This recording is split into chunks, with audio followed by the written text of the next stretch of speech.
This is Professor Guerra with the Universal Martial Arts Hall of Fame. We're here in Orlando, Florida at the Crown Plaza Hotel. We have 3 days of great events, seminars, Thursday and Friday. Friday night we have the Jiu-Jitsu matches. Saturday morning the Karate and the Grappling World Championships. And Saturday night the big main event, the banquet, inducting many great individuals, martial artists from across the world. Hope everyone comes and enjoys 3 great days of great festivities. Thank you and God bless you.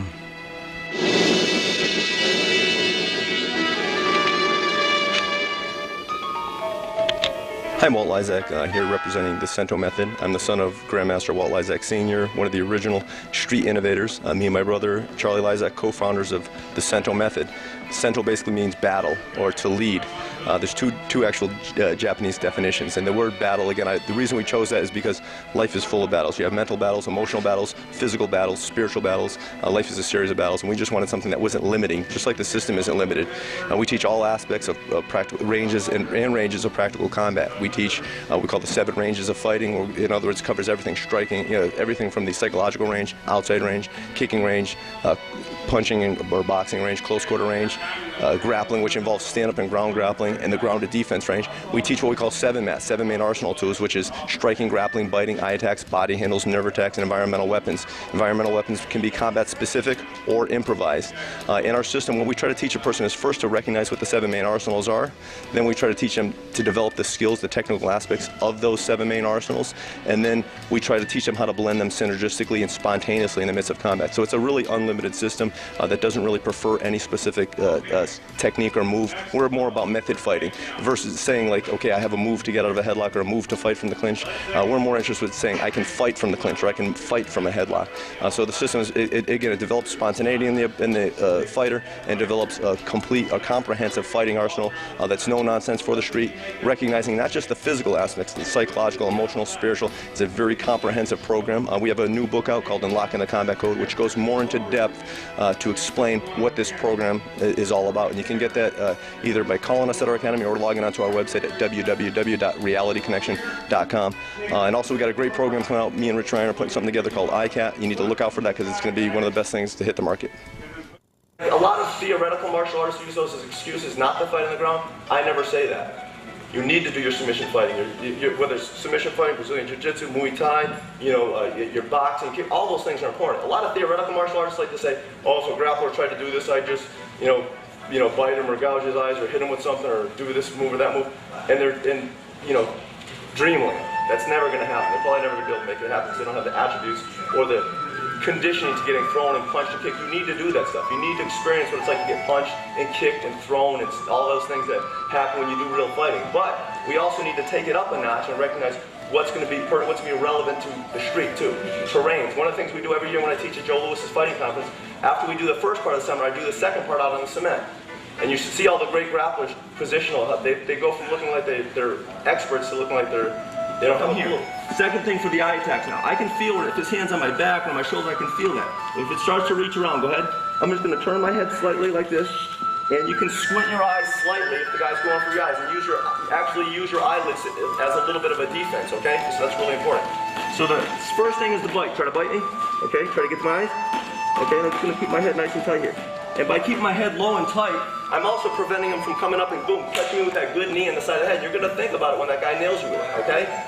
Second one, this hand. I keep the blade of my hand in the crook of his elbow here. My palm can feel his bicep, the blade of my hand can feel his forearm. So again, that's another tactile cue that allows me to recognize when this hand's trying to do something. Now, hitting me, he ain't going to do nothing if he hits me. That's not going to, you're going to get hit when you fight. There's a difference between getting hit and getting hurt, right? I don't want to get hurt, I don't want to get damaged, and I definitely don't want to get dead, right? So from here, if he's I'll let him punch me. I won't even try to stop it. Good. Punch hard. That ain't gonna do nothing. If you're a fighter, you should not worry about that. Okay? But him being able to get some body torque, because right now he's got gravity working against him, he's really not able to torque any body weight into the shot. Really, just really nothing to that shot. That's not gonna do anything. But maybe he could reach his hands around to the eyes if you were being sloppy. He could come back, take his fingers, come back, rip your eye, cut your eye, whatever. And again, it's more how that's gonna affect you in the fight. It's not so much to say that that's gonna end the fight. I'm not saying that even if the guy took his thumb and ripped across your eyeball, put a rainbow across the center of your eye, that's going to stop the fight. but I'm sure it isn't going to aid you in your performance throughout the rest of the fight, and it's not going to be something you're going to be happy about after the fight. Does that make sense? Yes, sir. So let's just not let these things happen. Still use our wonderful strikes and shoulder cranks and elbow breaks and all that stuff, but just, you know, again, make our stuff a little more street ready, okay? See, I'm staying low, keep my head low, kind of just checking that. Now the next thing I'm going to do, while he's going for my eyes, and I feel this hand moving, go ahead, is I'm going to pin my head right on his bicep, like that. And then I'm going to slide this hand up here and grab his forearm, and then reach and grab this here. So what I'm doing is I grab his forearm, I'm going to pull with this hand towards his ear, and reach with this hand. Tie that up, okay? Now I've got a good control here. So I can either slip my hand under, then bring it around, get my shoulder crank here. Okay, so you see I've got my option right to my shoulder crank, and that can set up whatever I want from here. Now from this position, I can break his hand on the cement. If it's a schwitz, boom, fire my elbow down. When you fire your elbow, now in a mixed martial arts or sporting situation, it's okay to elbow this way or this way. But one of the things I try to train my students, and you'll learn this through the School of Hard Knocks sometimes, is when you're throwing your elbow from side control this way and you're on a cement surface, bring it down this way. And the reason you're going to bring it down this way is, if I'm here and I'm throwing it this way, if he bridges his hips fast, what did my elbow hit? Wow. It's going to hit the cement, you're going to rip snap that electron process, the tip of your elbow, right off. Now I'm going to start elbowing to his neck, and as soon as I do, he's going to bridge. Where's my hand? My hand is going to base. You want to take to the base. And then from there, I can come back to his throat, check him, boom, fire that there, whatever, you've got options from there, okay? Always keeping the head not so far back that maybe you can push it back, or knee, or some guys do some kind of flexible, might get that. Keep your position solid here, okay? All right, so from here, I'm going to come back here. So I'm checking his bite, checking the eye attacks, and then I just want you guys to get used to that at first, actually. We're going to get used to the knees, and we'll show you how to set up that tie-up. Main thing I want you to be able to do is he's not able to bite you, he's not able to get to your eyes, and you're able to be calm. Just keep your head in there, okay? So I'm going to move in like this. Check that jaw, check for the bite. Now try to bite me, try to get to my eyes. Hard, come on. Get in there. Okay? That's the first thing we're going to do, first drill, okay? Try that.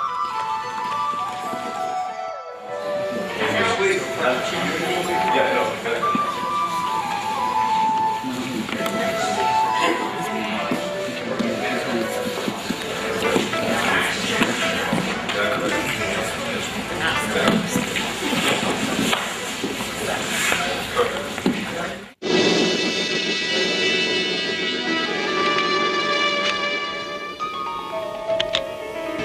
Hello, this is Adam Garrett with the Universal Martial Arts Hall of Fame. We're here in Orlando, Florida at the Crown Plaza Hotel 2004, our 8th annual event. This year we have a lot of special people. Me, my father work year round to try to bring something extra special to people. And we have some very special guests. And, well, my dad's favorite fighter, since I'm not him, Frank Stamrock. I'm jealous, but no, it's a privilege and an honor to have people like Frank here and the others that will be here. We hope that this continues to grow, and next year we look forward to seeing you guys in Vegas, so get ready for the wild ride. For an explosive ride right here. Okay guys, next drill, okay? We're going to start into the takedowns. Okay, let's say, come here.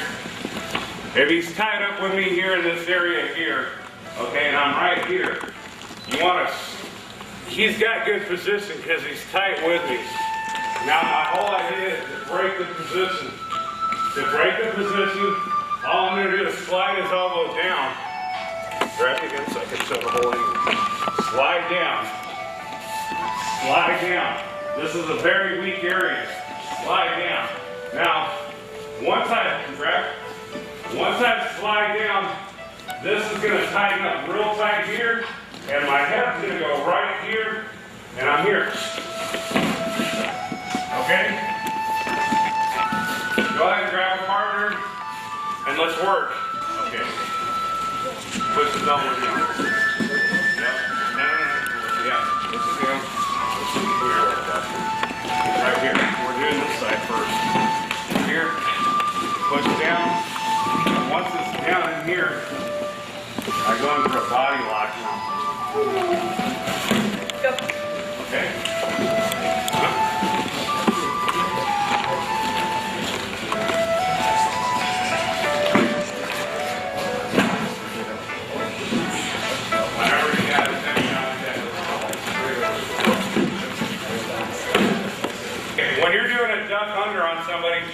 flint. You want to take this arm, grab here, right there. You want to underhook, stay really tight, take his back. A lot of people say, oh goodness, I got a wrestler behind me, he's gonna throw me. So the natural reaction is you're gonna put your feet wide. Well, that's okay, that's what I wanted to do. Okay, follow me really close. So what I'm gonna do is drop one leg back. And I'm gonna slide my right leg through, and I'm gonna spin like a helicopter. This is my helicopter heel hook right here. I'm here, boom. My thighs are tight, and I got him tense. He's done, okay? He's done. Those are very dangerous moves.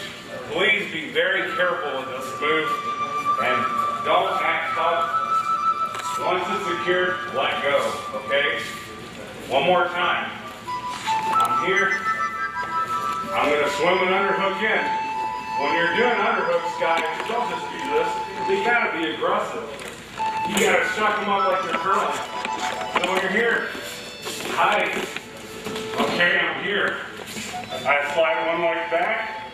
Notice how my grip is. It's just like this, touching his belly, okay? So what I'm going to do from here, and I'm right here, and there's the boom. Okay, grab your partner.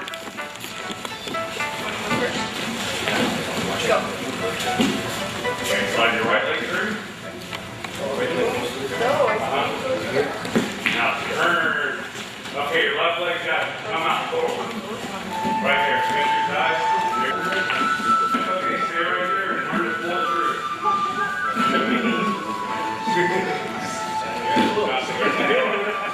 Get your right leg over. Don't cross them, put them straight down. Side by side, don't cross them, put them straight down, side by side. Right there. Guys, don't ever cross your feet on these moves. Okay? It's very important too, when you're doing the duck under, you got the double underhooks. Guys, put your head real tight inside right here and get lower than him, okay? It's very important. Don't try to peek out. Shove the head right there so you can make your exit, okay? Now, look at my grip, it's loose, but he knows I'm there, okay? My head's here too. I'm gonna slide. Woo! See that? I'm on my left hip, okay? A big guy like me can do it. You guys can do it fairly easy. So I'm here, and it lands right in my lap. Keep your thighs tight, your feet. It's very important to keep them close together, because if you don't, you start crossing them, all you gotta do is pull my right foot down. My right foot. Ah, there you go. Good. Okay, you don't want to do that. Everything is tight, okay? If you do it loose, or if you start crossing your ankles, you're in trouble. Okay, you don't want to get into a footsies match with someone. You want to just, oh, slide, get on your left hip. Okay, right.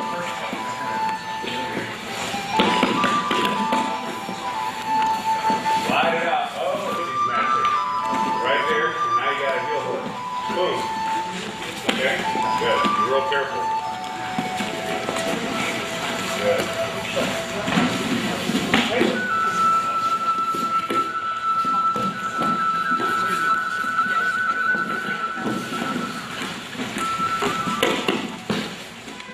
Okay, everybody, this is Frank Shamrock. We're at the Universal Hall of Fame Martial Arts Expo, and we've got some very interesting things going on. Besides my crazy self being here, we've also got, what is it you're doing again? Well, I'm no longer going to be available, I guess. Oh, we're taking one out of the crew. Why are you not going to be available again? Because someone special came into my life, and it's time, I guess, to settle down. Really? By settle down, you mean perhaps presenting something?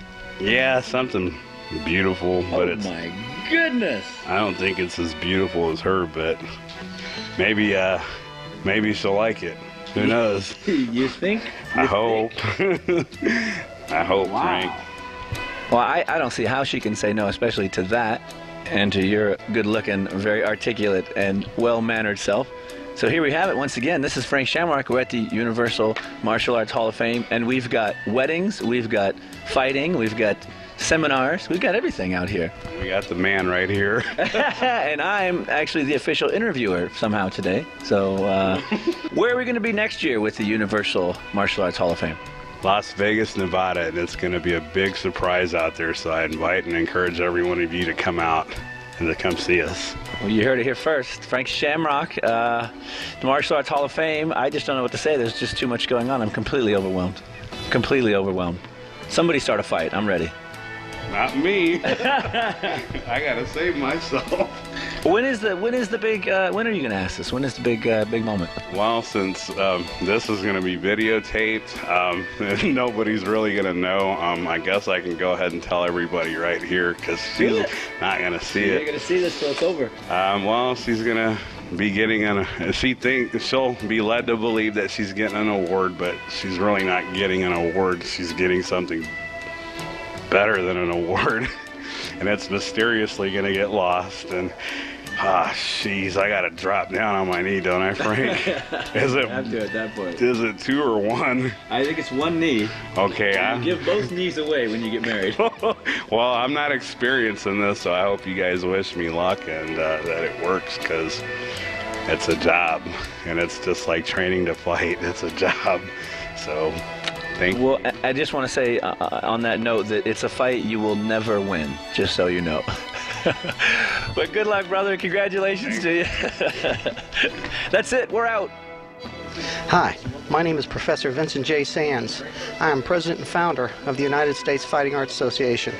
I'm here at the Universal Martial Arts Hall of Fame for the World Championships, and this is a terrific event, and I have been to many of them, but this one is far, far above any of them that I've ever been to.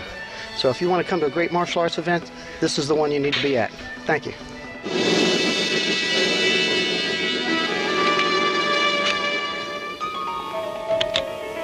My name is Professor Daniel Torres. I'm an 8th degree black belt in the system of V-Jitsu, Jiu-Jitsu. I'm also a state rep for the Universal Martial Arts Hall of Fame.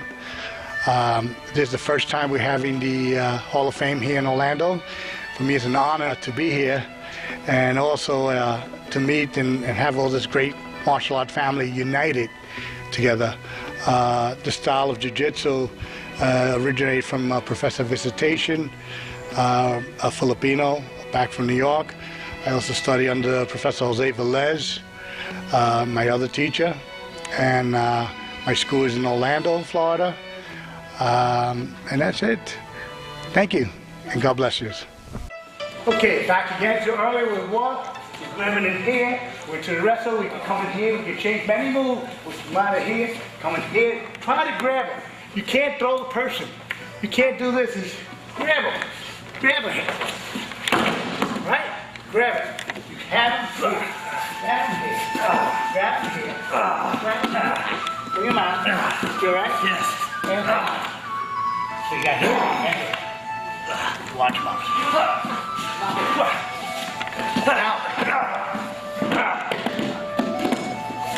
Let's go. Fight.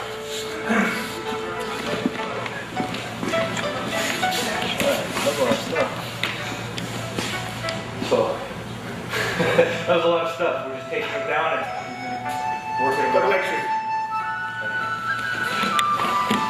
Take it from there.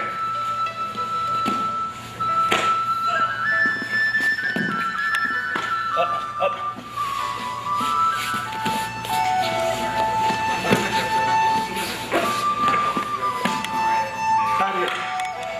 Turn your face.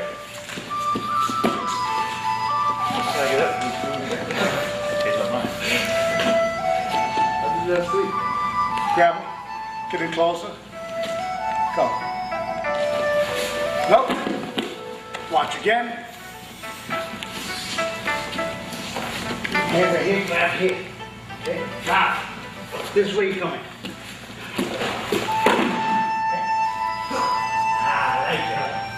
Come here. You want to drop? You have to drop, pick them up, choke them. and the one here. Let's go.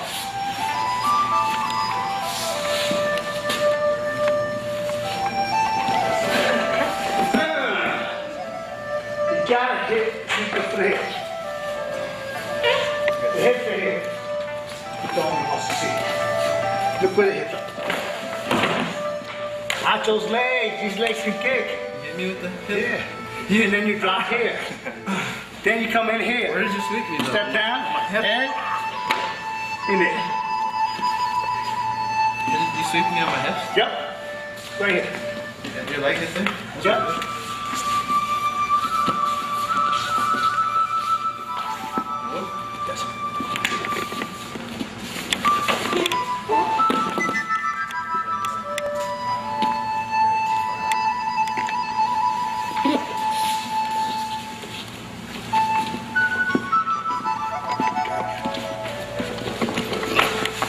Nice.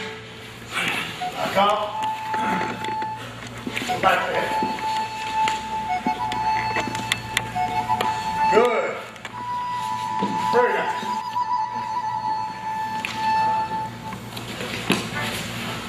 Remember the hip? Higoshi. Okay, Higoshi. So she comes here from the hip. See that? This is here. Right here. Here. Watch that. And then here. So you can try half here, and here. Try it.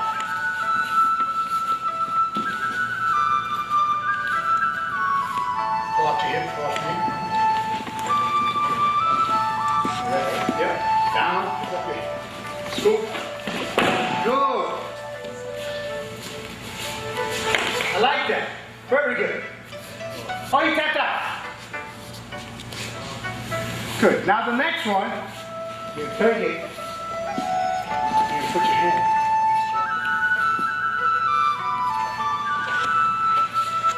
Goes, you comes here. See that? Comes here. See? As he drops right here, and here. All the way. Oh, you okay? Okay, so you're coming in here. Finish it.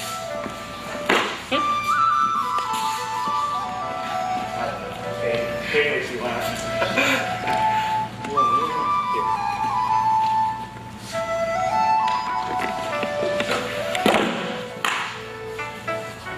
Now, when you strike you, this guy might be a leg man. He can shoot up his leg. See that? See that? So, what you're doing is you're here, you're Charlie holds it, and finishes it.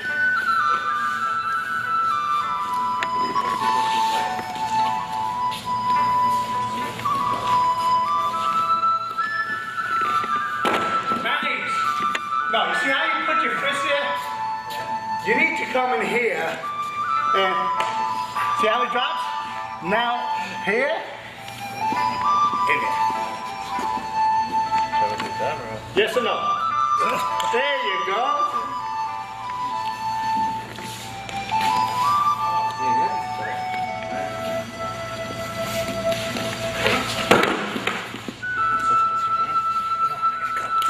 That's better. This is it. Go in there, you have to go here. And the ground up. Okay? So, grab, swing. Instead of fighting, you come here. You're going to go in here. Drop. See that? Very fast. Remember what I said in the beginning? If you can't breathe, you can't what? Fight me. And that's what I'm trying to do. I don't want to fight you. I just want to stop you from breathing. Let's try it. Try it. Try it. Now, this grab here, grab. Strike. Hold him. Hold him. Hold him. Now comes here and here. See that? Now you got here, all these areas here. Now you can say, come on, let's go. Let's go. Let's go outside. Come on. Shh, quiet. No, I'm good. Hey, give it a try. Give it a try.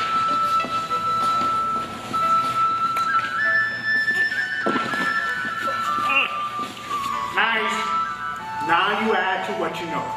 All the tools you have, now you have a little more tools to work with. Okay? I don't take away after that.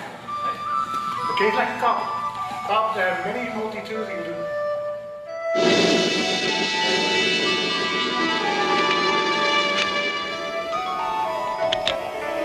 Hi, my name is Grandmaster Earl Portnoy. I've been teaching the Suwa Kung Fu system for 32 years now, been involved in martial arts a whole lot longer.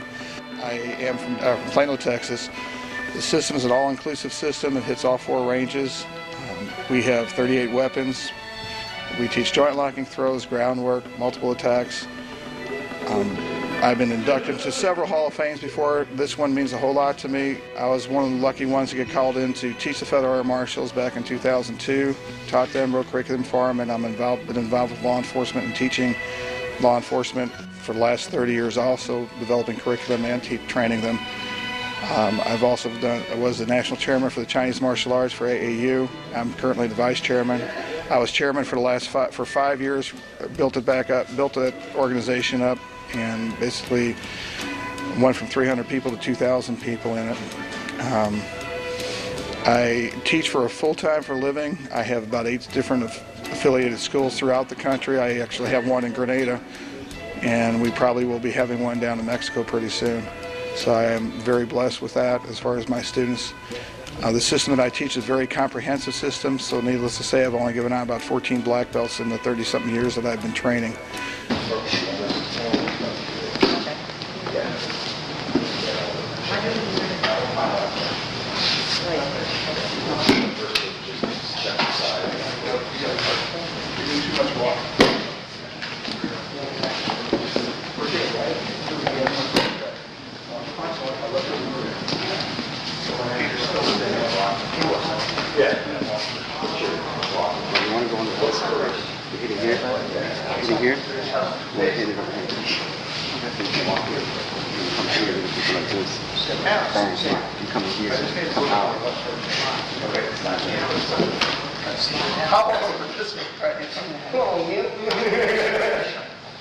After you got this, which is fine, so I need you to step in here.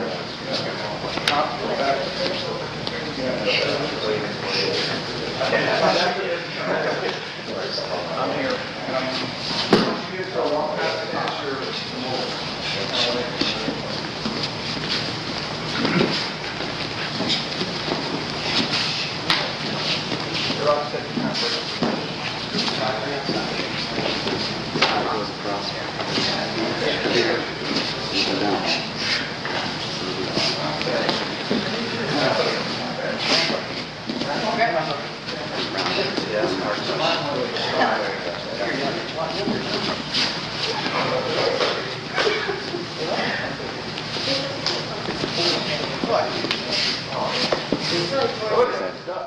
I might be in a situation, there's a wall here, people coming behind me on a zip.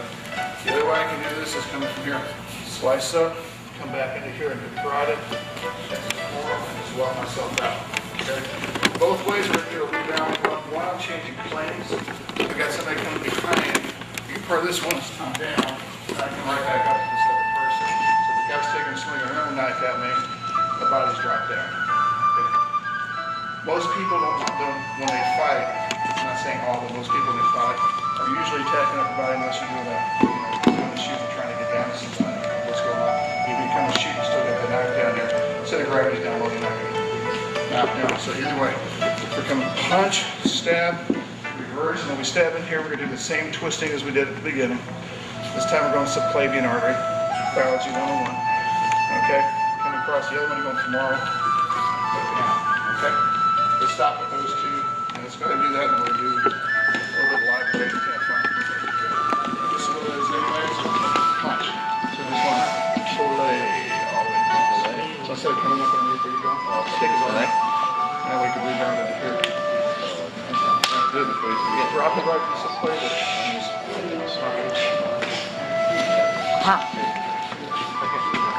Okay, step with your right foot and get to the right side this time.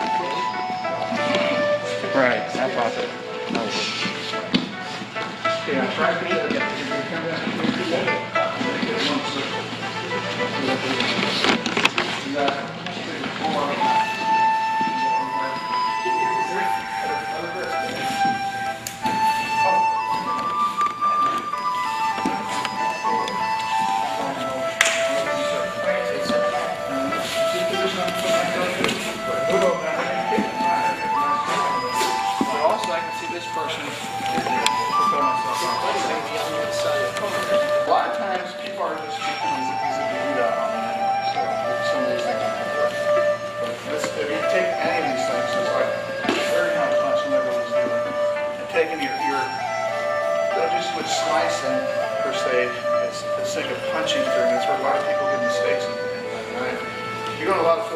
first. Let's sit there and go. And basically, if you everybody's ever done stick fighting, except you're doing single double single wall, it's going all over and doing all the other stuff.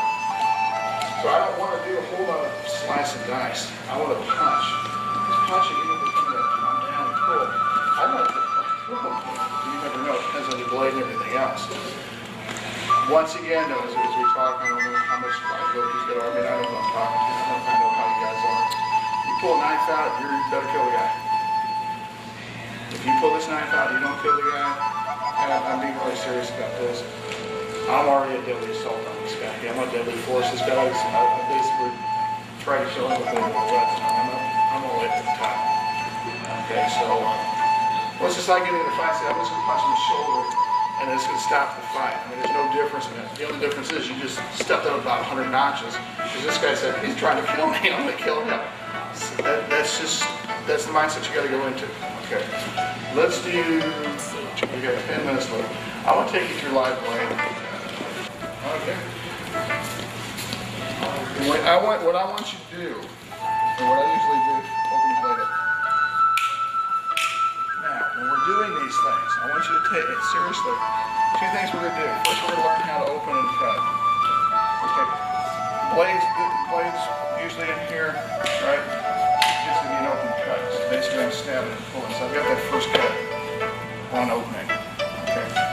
I'm going to let you practice that instead of doing it on each other. Basically, the thumb flicks out. What I want you guys to do very carefully is go through techniques slowly. We're going to use the backside, so if he's stabbing me, just leave it out there. Now, we got a little bit of what? Oh crap, here it is. Okay, we're going to leave him there. I don't want to stab him, because it's going to give you a whole lot more respect for what a knife's doing for you. Okay, just remember when we're using the back of the blade, it does have a sharp edge back here too, but that tip is still going to cut you. So when we're going through these carefully with each other, that's the careful word. Figure out, stay about that far away. Watch your distance. You go about that fast. Okay. Right now, slowly, make sure you're cutting this end. Okay. And when you're doing the hooks, the hook comes around, so I'm doing an outward lock. Depends on how you do it.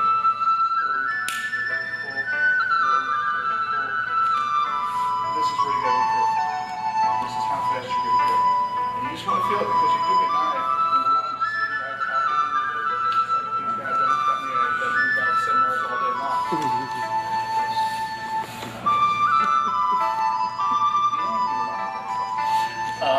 Just go slow with it. And that gives you because using the rubber doesn't work. When I do weapon defenses, like weapon retention, weapon disarm for guns, I use real weapons. I use plastic ones. So looking down at barrels like that big ones, actually. Let's return. Okay.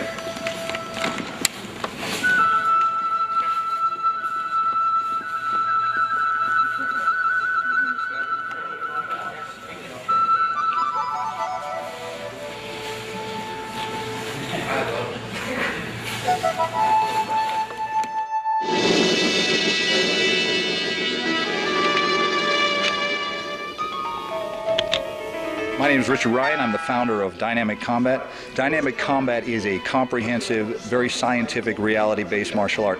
It's based on the idea that of development of techniques and tactics to deal with the worst-case scenario. We've kind of developed a reputation of dealing with the worst-case scenario. And what that means is, when it was developed with the idea of learning how to solve the tactical problems dealing with the worst situation you may find yourself in. And that may be a rage-based attack, it may be multiple opponents, it may be weapons of all type. In that situation, most martial arts are a little bit optimistic about what they can and cannot do in that extreme. Dynamic Combat was developed from the situation of learning how to deal with those techniques first, so it influenced all of our basics. So what you learn is very stripped down, very street-oriented, very, very ballistic and effective counters to a situation, as well as a lot of different techniques designed to deal with multiple adversaries in extremes. It's really the essence of what the art is. Mobility control. So we started with the combat clinch yesterday. Remember, the main difference between a standard wrestling type clinch and a combat clinch is body-body contact. Right? So what we want to try to do is make sure either by impact, by striking of some type, or by keeping some type of barrier in here that we're capable of keeping a distance, at least far enough to manipulate and control. That distance can be as little as, the distance between my deltoid and my elbow. Right there. That makes a huge difference. If I saw you doing throws and stuff. You know that difference is everything in judo or anything difference in here. But once we get into close contact, you know, that creates a situation where body mass is unified and we can take the person down. So the first thing we want to do is, if we can, either evade the person when they come in. That's the best thing, because I don't have to deal with their force at all, and I don't have any, you know, I have margin for error. If I miss an evasion, I've still got another shot or two in order to deliver the technique. Assuming that doesn't happen, we're going to want to try to strike, depending upon whether they duck in or come in, you know, straight. I want to try to hit them in here. So let's start out with a real simple, what we call a wedge. All right. So we're going to be talking from competition management position. Remember that what we're going to do is keep our rear leg braced in this position. And you're like this. What I want to do is just lift. What you have to do is have a strong drive leg and lock this arm out just before impact. That's the key. To not use the tricep muscle at all in this action. So one of the ways we can keep the person off, other than striking or using that shield, is to deliver this shot. Now this will not work unless our body is in a proper position. So you can imagine, in here, this is a pretty good position. The impact is being driven back through here and into my body and down into the leg. I have a strong dry leg, my spine's in a good position in here. Imagine what would happen if I put my feet together. This impact, okay? Or maybe I have a real strong leg base of support, but my back is arched like this. What's going to happen to the impact? So our joints can actually leak force, or they can be very sturdy and strong depending on our position. So what we want to do is immediately acquire a strong position without losing our balance. It has to be kind of neutralized in here, so we don't have an overextension or underextension, but it has to be angled toward the impact of the target. So if we were to just put ourselves in this position, literally take a step back with this shot, but don't pull our upper body back at the same time. Right? So in other words, you leave your upper body here and put this back. That angles your body out in that position. So as he starts to move in like this, I deliver this shot right straight toward him in the impact area of the chest. Okay, so the secret is to try to get this thing locked out right before the moment that he comes in here like this, hopefully hitting him right in the throat or in the wedge here. Obviously, I need to bring my hand up in case he's throwing a strike or something else in the shot, and I keep this guy at this distance. Now, one of the things about it is if you twist off to this side, okay, let me show you something. If I put my hand up, you push on my hand as hard as you can. Okay? All right? You can't move me. Now push on my hand. Okay? Why does that happen? Because part of my mass is offline, right? So when I bring this hand into this position, I'm actually lining myself up with this rear leg. But when I rotate and twist, it's coming off a bad line for this action. All right, so use your lead hand. And because most of the time we're sitting here, actually, we're talking to a person in competition management, he does a quick movement, jumps on me in here like this, I'm going to need to keep him off, boom, in order to hit and do something. So closest weapon to closest target in order to make that impact shot. Yes. Okay? If you think about it as a V, like this, coming up into the chest. There you go. Now he's going to pressurize this movement, and you're going to have to get your feet and everything in the right position. And you're probably going to have to be slightly more forward. There you go. Go ahead and push it. Kind of press strong. Actually, really lock that elbow here. Now, if you begin to, like, start bending that elbow, see how I'm going to collapse that? Okay. Go ahead and do that again. Push. Lock it completely. Okay. Now, straighten your back leg. Okay. All right. So your back leg. So what you want to do is find that position really quickly. Go ahead and come in, exactly, and lock this thing out as if you're pressurizing this against the wall or some other position. Okay? Go ahead and try it.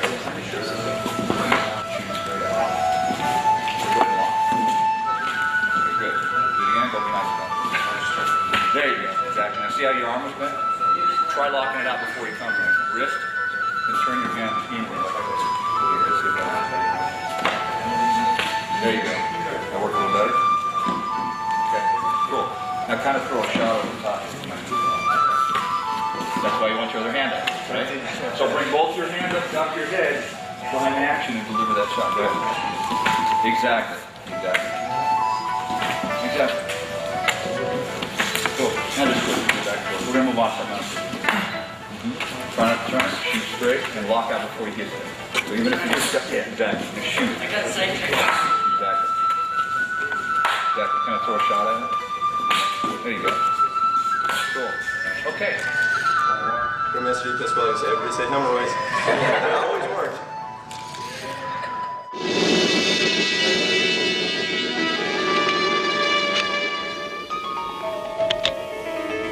Hello, I'm Grandmaster Gary Vashnevsky, 10th Dan founder of the Tiger Karate International System. I'm a member of the World Soakership Council, I'm 50 years of age. I've trained for, let me see, nearly 40 years. 1966 is when I first started. Basically, I've become well known for kicking and stretching. I have clubs all over the world. If you go to the Tiger Karate website, you will see many of the different systems I'm linked with and courses and clubs that I've done worldwide.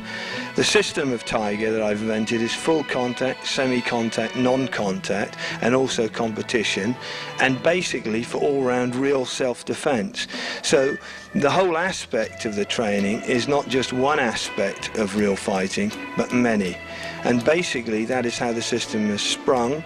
I've come here recently today to the Universal Martial Arts Hall of Fame from seminars in San Diego and Washington earlier this week.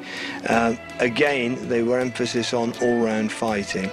I won a World All-Stars Championship in 1984 when I fought with all different styles and systems, and also I was a full contact winner in the PK days in Europe, in London, England.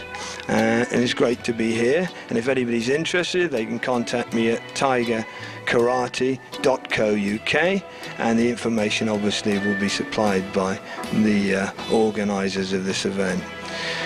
They've told me in England and on my website I've been on more front covers, they've told me, than Bruce Lee of martial art magazines, and I'm currently doing an interview with Black Belt magazine in the USA. So to all the martial artists out there, whatever style, system, whatever age, whatever country you come from, keep training, keep working, and keep loving it as I do. Thank you.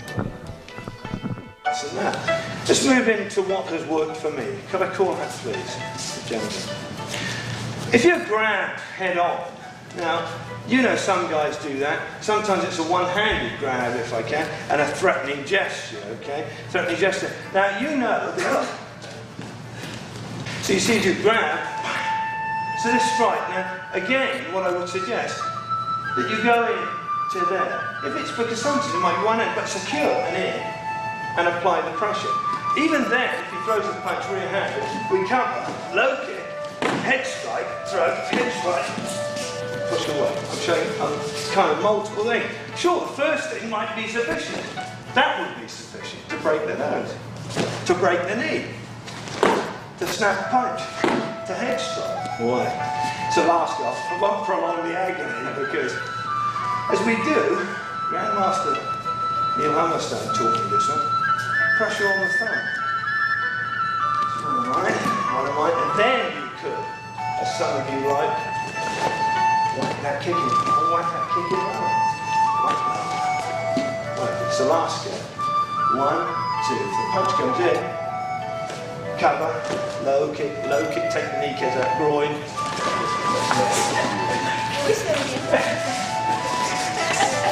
Yeah, he doesn't want to be able to eat that dinner. Yeah, I'm afraid she would say.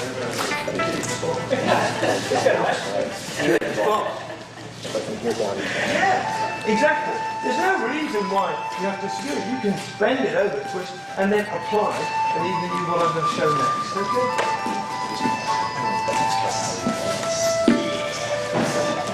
Good. Last shot, let go. How many will go? Yeah, you're having to you're copying me a bit too well. You could do. You could. That could be dangerous. That's the one I don't recommend. I was talking to him about it earlier. Pull it back. I'm going to stop you there because I want to show you a bit more if I can. From the grab from the rear, we're talking about street defence now. Now, if he grabbed me, he'd probably wrap my arm up around my arse. Well, I can't say that, well, just said it anyway. But basically, as I'm here, before he can get straight into the throat, but then the strike to the knee, or the top of the thigh. Because you're utilising areas that are close by. Now, I'm going to try and do that. You're going to choke me to death, because I'm turning into it. But as I do, there, here, and then I'm breaking. Didn't think I could do that. Two. Oh, he did. Well, I'm flattered. So basically, you see 1, 2, and then break in, low kick, then 1, 2, and jab away. So who said you can't do a multiple combination when you're that close? This gentleman will agree that, well, we did it different. 1, 2, 3. Hey. Okay, have a go if you can. It doesn't matter which shoulder, you're going to have a go. This shoulder, that shoulder. You just like doing that to each other. I don't know. There's some techniques people like more than others. Yeah, I'd rather you take it easy because he wants to go home with his feet. I know you can take it, but just really. I think it's pretty self-explanatory. Because if a guy, if I can stop you here, has grabbed you, it's a static movement. He's static, he's there, isn't he? He's there with your head.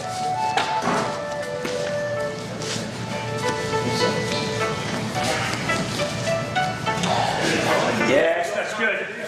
And remember, the last part of this is where you get 5 minutes to practice the ones you like, whether it's the speed of hand, speed of leg, the balance, the hold kicks, whatever you want to do, or even, as we showed, those more subtle moves. And here's what I'm going to show you. That's cool. So the roundhouse kick now in defense, okay? So the roundhouse kick attacking to me. That's it, faster, go for speed, that's fine. So turn it round, you see, aim, sweep, down, overthrow, and pressure point just in. Now you see, if I've got the foot, we'll do breakdown slice. So round kick slowly, help the kick over. You'd aim the kick low there. Straight away take out. Straight away take out is one way of doing it, okay? So we'll work on that first. Turn the kick, low, or even that deadly one behind the knee, okay? But please be careful. Or you go through, turn the kick, low kick, stand, and then a pressure point in, followed by the throat technique, then a sweep, then a take back. Okay, last go. So the round kick, turn, kick to the knee, kick to the knee, kick to the groin, punch, punch, pressure in, yeah, you see how? Pressure in, follow through, could even go to the top, follow nicely over. Good. Have a go if you will. Please be careful. We're working on the principle. Is he working on the principle that one technique might not be enough?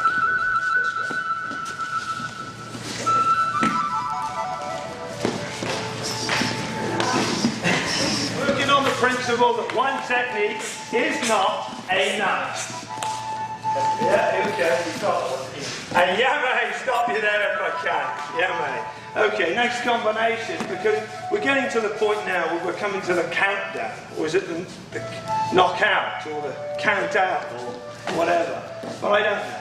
I know that we'll answer a few things if you want me to, but I figure we can show you a touch more yet. So everybody, if you can, slide into a bit of a loosen if you can. Front splits if you can do it, like me. And 50. How old are you, may I ask? 23. How old are you? 51. Excellent. You're not telling me. Okay? Yeah. 43. Alright? Yeah. 48. Well, what the hell am I doing that 50 for? Okay, I'll raise up. We're clearing off for you in a minute, no matter. Okay, so that's warmed us up, or either killed us.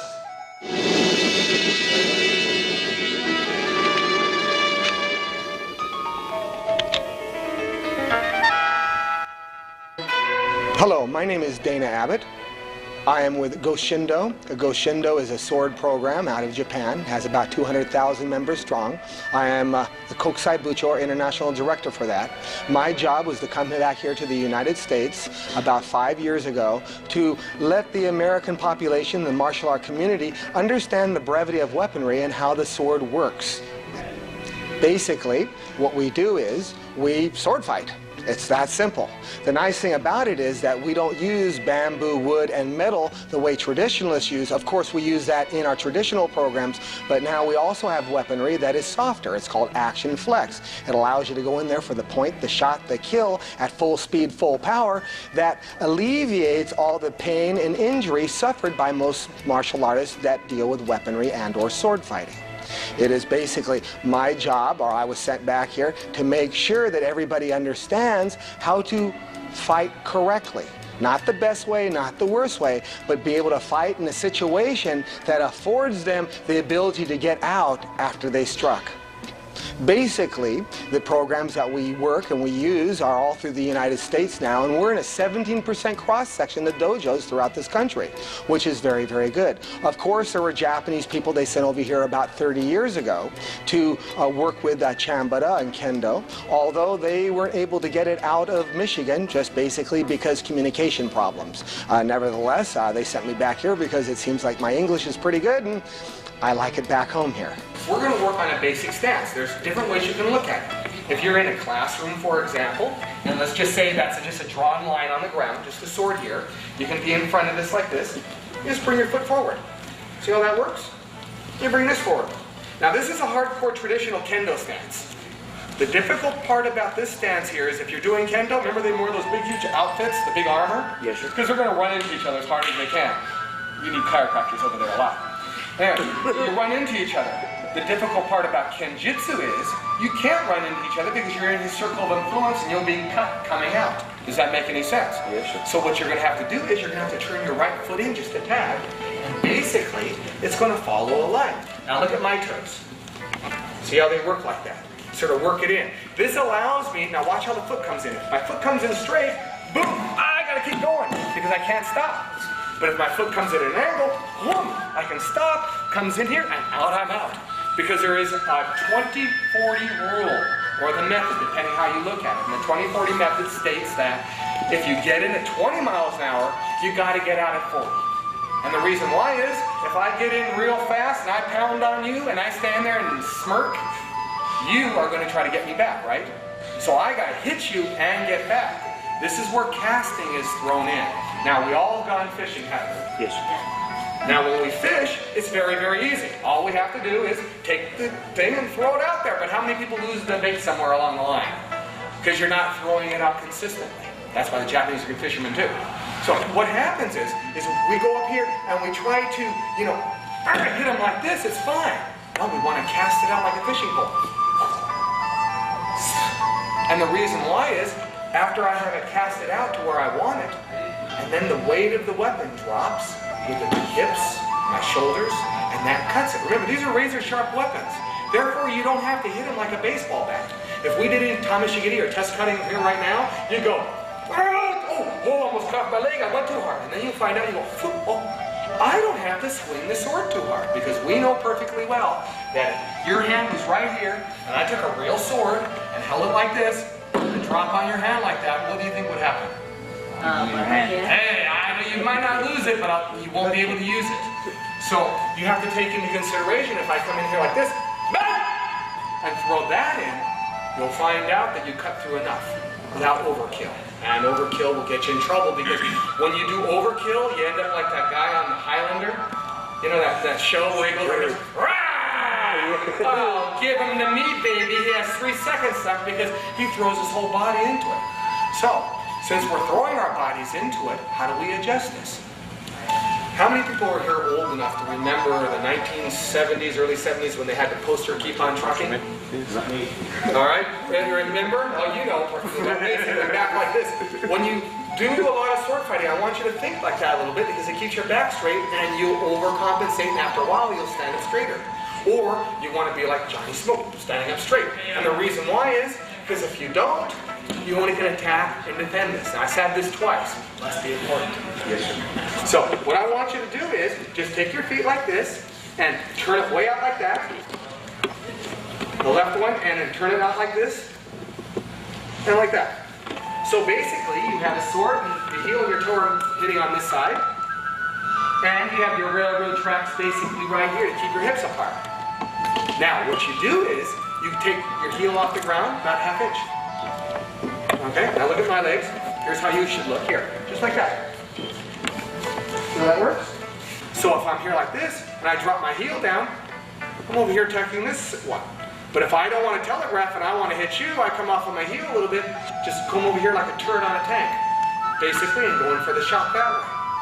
It allows a lot of difference, doesn't it? So if I'm over here like this, and I bring it down to a walkie, and I turn this way, come off on this heel, I can just bring it back up here.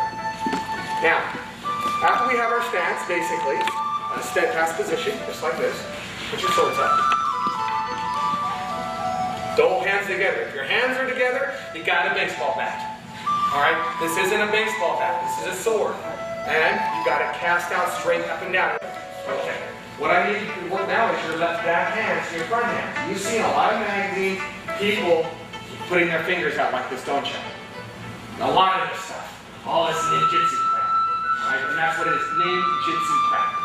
Anyway, what I want you to consider is taking your hands, holding your hands out, don't point your fingers, move back just a little bit. There's a soft sword over there if you want to use it.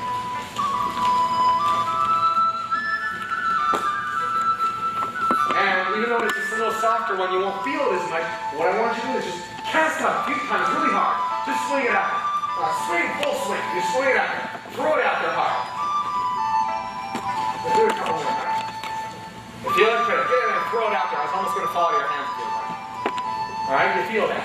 Now what I want you to do is do what all the ninjutsu people do. Take your fingers and point them. Now throw it out. Go ahead and throw it out. Did you lose about 20% of your handling? Yes, sir. Alright, so that goes to prove anything in the magazines isn't violent. Alright, because you just lost your strength at least. Or you lost 20% of your strength in your weapon. And if you have your fingers pointed, you may know where it's going to be going because you're telegraphing that way. Does that make any sense? Yes, sir. Yes, sir. Alright, big enough. Okay, so what I want us to do now is lift the sword up in the air, lean forward like you're going to fall, and just when you're going to fall, put your foot out and stomp and come down at the same time. There it is. Alright, now you need to swing the sword up higher. There it is. See how that works. And off your arm is straight up and down the middle, 12 to 6. So take the tube up right here and just tap in the middle of your sword if you're not sure. What's the angle of the sword if we bring it? Here's the angle of the sword. That's a great angle on the sword, but for most people, look at the G.I. Joe arms. My arms are here and chewed on. All I'm doing is lifting up from my shoulders, and it's right here. See that? If it's here, it takes me just as long to get to here, doesn't it? So you're going to telegraph. If I'm way back here, it must be an exercise I'm doing in practice. So if I'm thinking about going like this and go, and trying to kill the guy that way, I'm going to lose a lot of power. It's easier just to go like this and eat the apple. Okay?